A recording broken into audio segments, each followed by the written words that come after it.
Assalamu alaikum tout le monde. Bismillahirrahmanirrahim. Wassalatu wassalamu ala ashraf al-anbiya wal mursalin wa ala sahbihi wa alihi ajma'in.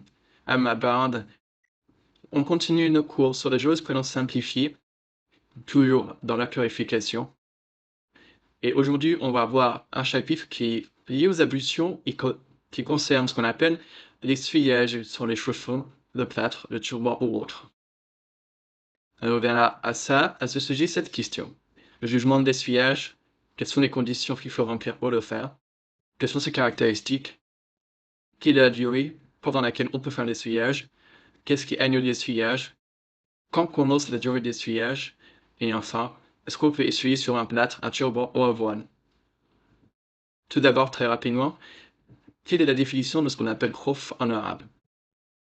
Une khouf, on traduit ça en français par le chausson. En fait, c'est quelque chose qui va habiller le pied et qui va le recouvrir jusqu'à la cheville, qui en général, à l'époque, était en cuir ou autre chose sans dame. Il va rentrer maintenant dans son jugement tout ce qui recouvre le pied comme vêtement. Et on va utiliser dans cette vidéo le mot khouf ou chausson tout au long de la vidéo. Donc, tout d'abord, quel est le jugement de l'essuyage? Il faut savoir que l'essuyage sur les chaussons, c'est permis à l'unanimité. Il n'y a aucune différence là-dessus parmi les savants. Et ça fait partie des facilités qu'Allah subhanahu wa ta'ala a accordées à ses serviteurs par sa grâce et sa miséricorde. Et ça, c'est pour les alléger et repousser la gêne et la difficulté pour être occasionné par le fait de retirer ses chaussons pour chaque ablution. La permission de l'essuyage est donc confirmée par la sunna et l'unanimité des savants. Quant à la sunna, la pratique de l'essuyage a été confirmée du prophète sallallahu alayhi wa sallam, qui l'a lui-même pratiqué, qui l'a ordonné et a encouragé dans de nombreux hadiths. L'imam Ahmed a dit au sujet de l'essuyage: je ne ressens aucune gêne dans mon cœur concernant l'essuyage. Il y a à ce sujet 40 hadiths du prophète sallallahu alayhi wa sallam. C'est-à-dire que l'imam Ahmed n'avait aucun doute dans son cœur concernant la permission de l'essuyage. L'imam Hassan al-Basri a dit 70 des compagnons du messager d'Allah sallallahu alayhi wa sallam m'ont rapporté qu'ils pratiquaient l'essuyage sur le khouf. Et parmi ces hadiths, il y a celui de Jarir ibn Abdullah anhu qui a dit: j'ai vu le messager d'Allah sallallahu alayhi wa sallam aller uriner, puis il a fait ses ablutions et a essuyé ses chaussons. Des tabi'in, donc les gens qui ont succédé aux sahaba, ont dit: ce hadith, c'est-à-dire le hadith de Jarir, leur plaisait car l'entrée en islam de Jarir a eu lieu après la descente d'Al-Maïda, c'est-à-dire après la descente du verset des ablutions. Et les gens de la sunna du groupe sont unanimes sur la légitimité de l'essuyage sur les chaussons, qu'il y a un besoin ou non d'avoir ces chaussons, que le musulman soit en voyage ou résident. À partir du moment où la personne les porte et qu'elle respecte les conditions, elle peut pratiquer l'essuyage. L'essuyage peut être pratiqué également sur les chaussettes qu'on met aujourd'hui qui sont en tissu, que ce soit en laine, en coton ou n'importe quelle autre matière. Ça veut dire que ce n'est pas forcément un accessoire en cuir. L'essuyage est permis car la pratique de l'essuyage sur les chaussures est confirmée de certains compagnons du prophète sallallahu alayhi wa sallam. De plus, les chaussettes sont portées par la même que les chaussons, c'est-à-dire, comme elles recouvrent le pied, le jugement sera le même. De même, par exemple, que les bas que portent les femmes. On vient donc de voir que l'essuyage est permis. Reste à savoir qu'est-ce qui est préférable. Je vais faire mes ablutions et je porte des chaussettes. Est-ce que c'est mieux pour moi de laver mes pieds ou alors de faire l'essuyage sur mes chaussettes? La réponse, c'est que les savants disent que ça dépend de l'état du pied. Celui qui porte les chaussons ou les chaussettes et qui les met en état de pureté, s'il respecte les conditions qu'on va mentionner par la suite, il est préférable pour lui de faire l'essuyage, car c'est une facilité qu'Allah subhanahu wa ta'ala nous a accordée. Et Allah azza wa jalla aime qu'on profite des facilités qu'il nous accorde, comme c'est confirmé dans un hadith authentique. De plus, le prophète sallallahu alayhi wa sallam, quand il portait des chaussons, s'il les avait mis en état de pureté, il ne les retirait pas pour faire de wudu et pratiquer l'essuyage. Donc, celui qui n'a pas de chaussons, pas de chaussettes au moment du wudu, il ne lui est bien sûr pas demandé de les porter pour pratiquer l'essuyage. Mais celui qui va en avoir, le mieux c'est d'essuyer, mais c'est pas une obligation. S'il veut enlever les chaussettes, il peut enlever les chaussettes et laver les pieds. Deuxième question maintenant, quelles sont les conditions de l'essuyage? En effet, les savants ont mentionné différentes conditions pour que l'essuyage soit valide. Il n'est pas possible d'essuyer sur les chaussettes ou les chaussons, en toute condition, en toute situation. Il y a certaines conditions à cela. La première, c'est qu'il faut que ces chaussons soient portés en état de pureté, c'est-à-dire les avoir mis après avoir fait les ablutions entières, c'est-à-dire après avoir lavé les pieds pendant une ablution. La preuve à ça, c'est le hadith d'Al-Mughira qui a dit: J'ai fait un voyage avec le prophète sallallahu alayhi wa sallam et je me suis baissé pour retirer ses chaussons. Il me dit alors: Laisse-les, car je les ai mis en état de pureté. Puis il a fait l'essuyage par-dessus. Donc, si une personne fait ses ablutions de manière complète, c'est-à-dire en ayant lavé ses pieds, et qu'après ça, alors qu'elle est en état de pureté, elle met des chaussettes, des chaussons ou même des chaussures ou autre chose semblable, quand elle refera ses ablutions, il lui sera permis de simplement essuyer dessus. Par contre, si elle a mis ses chaussettes quand elle était en état d'impureté, sans avoir fait les ablutions, puis vient le moment de la prière et elle veut faire ses ablutions, elle sera obligée d'enlever ses chaussettes ou chaussons, car pour pouvoir faire un essuyage, il aurait fallu les porter en état de pureté. La deuxième condition, c'est que les chaussons recouvrent intégralement la partie du pied qui doit être lavée. Les savants dans le livre ont dit qu'il fait partie des conditions que les chaussons et les chaussettes soient aussi épais et qu'ils ne soient pas fins, de sorte à ce qu'on voit à travers la couleur de la peau. Pour eux, l'essuyage n'est pas valide sur ce type de chaussettes ou de chaussons. Mais sachez juste qu'il y a une divergence là-dessus, et l'avis le plus juste, c'est qu'il est autorisé, même si les chaussons ou chaussettes sont trouées, et même s'ils sont transparents, tant qu'ils gardent la définition de chaussons ou de chaussettes. Troisième condition, c'est que le khuf soit licite, c'est-à-dire qu'il ne soit pas volé. Alors le masque ne sera pas valide. De même que l'essuyage sur les chaussettes en soie pour les hommes, car la soie est interdite pour les hommes. Il y a cependant une différence, une divergence là-dessus. Un autre avis est que l'essuyage, le masque, comme on dit en arabe, sera valide, mais la personne sera dans un péché pour avoir porté des chaussettes ou des chaussons en soie ou alors qu'ils soient volés. La quatrième condition, il faut que le khuf soit fait d'un matériau licite. Ça veut dire qu'il n'est pas permis d'essuyer si le chausson est fait d'un tissu ou d'un matériau impur, comme par exemple le cuir d'âne. La cinquième condition de validité de l'essuyage, c'est qu'il ait lieu durant une durée déterminée, c'est-à-dire qu'il y a une durée déterminée religieusement pendant laquelle il est permis de pratiquer l'essuyage.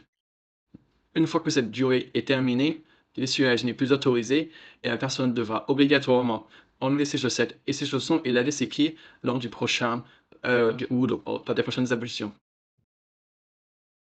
Et la sixième condition, c'est que l'essuyage soit pratiqué pour la levée de l'état d'impureté mineure, c'est-à-dire qu'il n'est pas possible de faire l'essuyage lors du grand lavage, lors du rouge. Ce n'est légiféré que dans les ablutions. Une personne qui est en état d'impureté majeure, elle sera obligée de retirer ses chaussettes ou ses chaussons pour faire le bon lavage.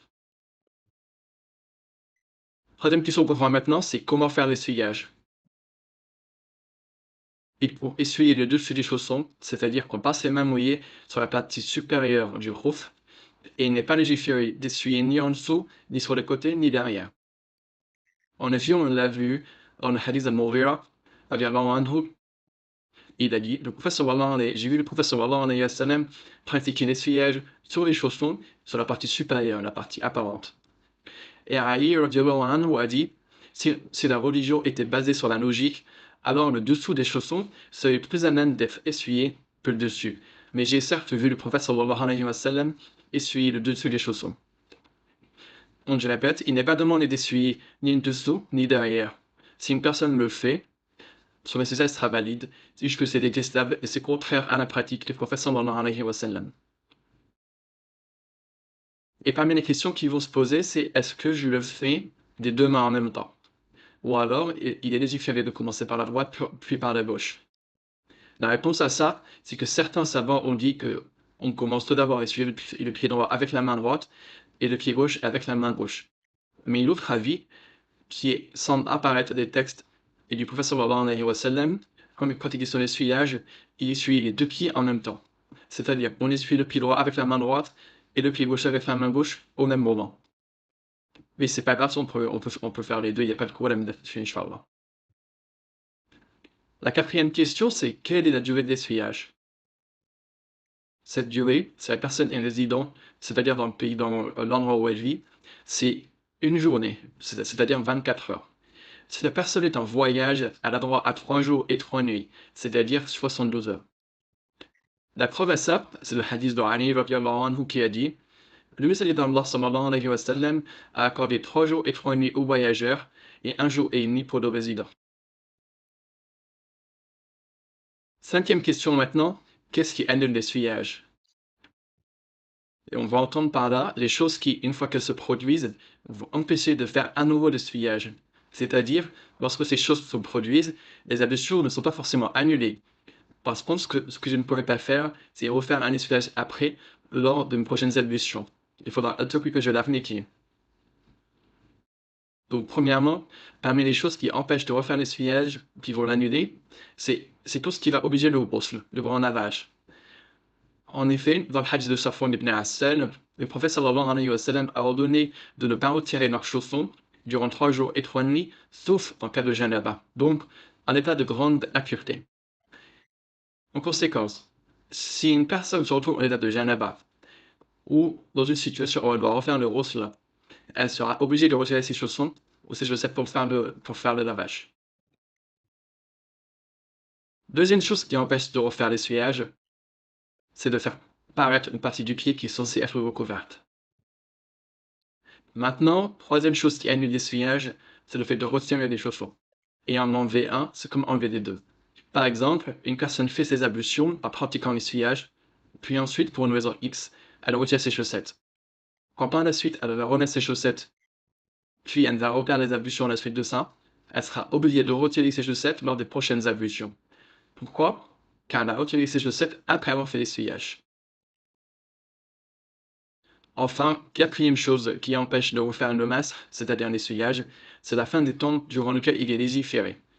Il n'est pas permis d'allonger la période, qui est de 24 heures pour le résident et 72 heures pour le voyageur. La question qu'on me rend maintenant, c'est à partir de quel moment commence le décompte de la durée?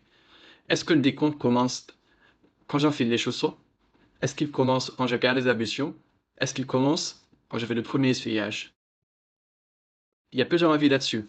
Un des avis, c'est que le décompte va commencer à partir du moment où la personne perd ses ablutions. Par exemple, par le fait de faire ses besoins. Par contre, l'avis probablement le plus juste à ce sujet, c'est que le décompte va commencer à partir du premier essuyage après avoir perdu les ablutions.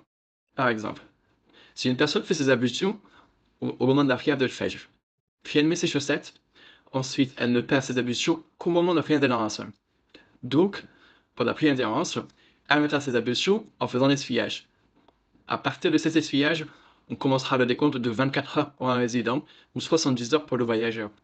C'est-à-dire que l'essuyage pourra être pratiqué jusqu'au lendemain avant la prière d'errance. On comprend donc que cette période, c'est pas la période pendant laquelle on va porter des chaussettes. C'est la période après le premier essuyage.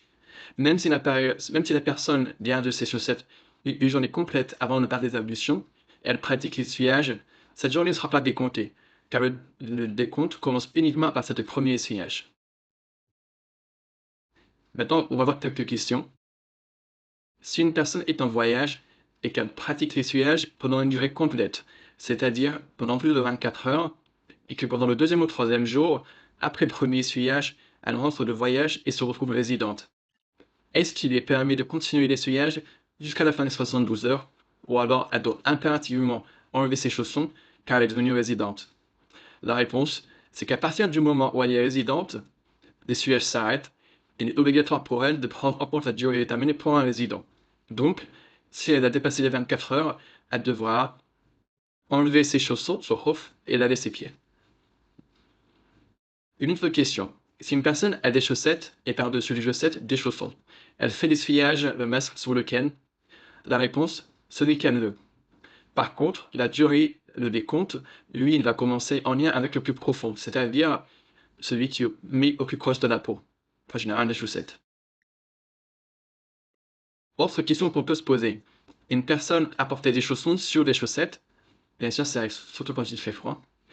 Si cette personne fait l'essuyage sur des chaussons, puis à un moment, elle enlève ses chaussons, est-ce qu'elle peut essuyer sur ce qui reste, c'est-à-dire les chaussettes qui restent sur le pied? La réponse c'est que oui, tant que ça reste dans une durée déterminée. Maintenant, septième et dernière question, on va voir le jugement de l'essuyage sur un plâtre, un turban ou un voile pour les femmes.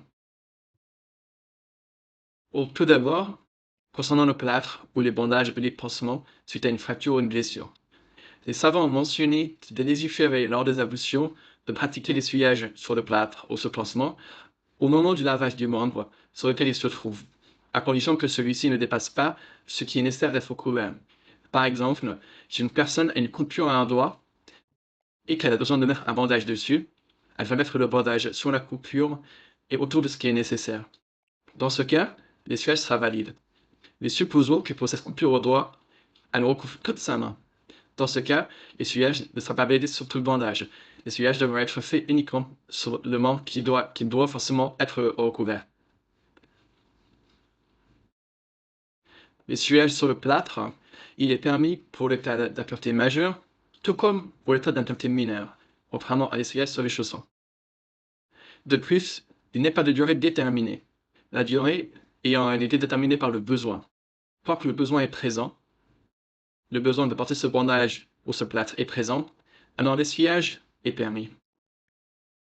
De même, ce n'est pas une condition que celui-ci soit mis en état de pureté. Faire un essuyage sur le plâtre, ça a lieu sur l'intégralité du plâtre et du pansement. On fait ces ablutions sous les autres moments, comme on le fait habituellement, et arrivé au moment qui est recouvert de ce bandage ou de ce plâtre, on pratiquera l'essuyage sur l'ensemble du plâtre ou du pansement. Maintenant, on va parler du turban. Le turban, c'est un morceau de tissu qui entoure la tête et que portent les hommes dans certains pays. Les savants mentionnent que l'essuyage sur le turban est autorisé, et ce, sans durée déterminée. La preuve à ça, c'est le hadith de Mughira qui rapporte que le prophète sallallahu alayhi wa sallam a pratiqué l'essuyage pour sa hanam, donc sur son turban, et sur le sommet de son crâne et sur ses chaussons. Donc, comme je viens de le dire, il n'est pas de durée déterminée, pas de durée limitée. Cependant, si la personne veut faire preuve de prudence, elle ne le mettra qu'en état de pureté et respectera la durée déterminée pour l'essuyage sur les chaussons. C'est une bonne chose à faire, mais ce n'est pas obligé. Maintenant, en ce qui concerne le voile pour les femmes, est-ce qu'il leur est autorisé de faire l'essuyage dessus, ou alors est-ce qu'elles doivent impérativement le retirer et essuyer leur tête? La réponse, c'est qu'il est vraiment préférable pour une femme de ne pas pratiquer l'essuyage sur le voile. Elle n'essuie dessus que s'il y a une difficulté pour elle à retirer le voile, ou alors si elle le porte en raison d'une maladie qui va l'empêcher de découvrir sa tête. Par exemple, si une femme est à l'extérieur et qu'elle doit faire ses ablutions, et que c'est difficile pour elle de retirer le voile, ou alors elle craint, si elle le retire, d'être vue par les hommes, il sera permis pour elle de faire l'essuyage sur son voile à ce moment-là, sans le retirer, Inch'Allah. Mais par contre, si elle est chez elle et qu'il n'a aucune difficulté à enlever le voile, il est préférable qu'elle retire le voile et essuie sur sa tête pour ses ablutions. Autre question concerne le henné, une femme qui a du henné sur sa tête ou pour faire les ablutions. On en a parlé lors du cours sur les ablutions. Par exemple, un masque sur la tête, c'est autorisé d'essuyer dessus. En effet, il a été rapporté du prophète sallallahu alayhi wa sallam qu'il avait un masque au miel quand il était en état de sacralisation. Alhamdulillah, il y a une certaine souplesse à ce sujet. Le lavage n'est pas nécessaire, c'est seulement l'essuyage de la tête. Même s'il y a du henné, on peut le faire. Voilà, alhamdulillah, c'est tout pour ce cours. Barakallahu li wa lakum. Salam alaikum wa rahmatullahi wa barakatuh.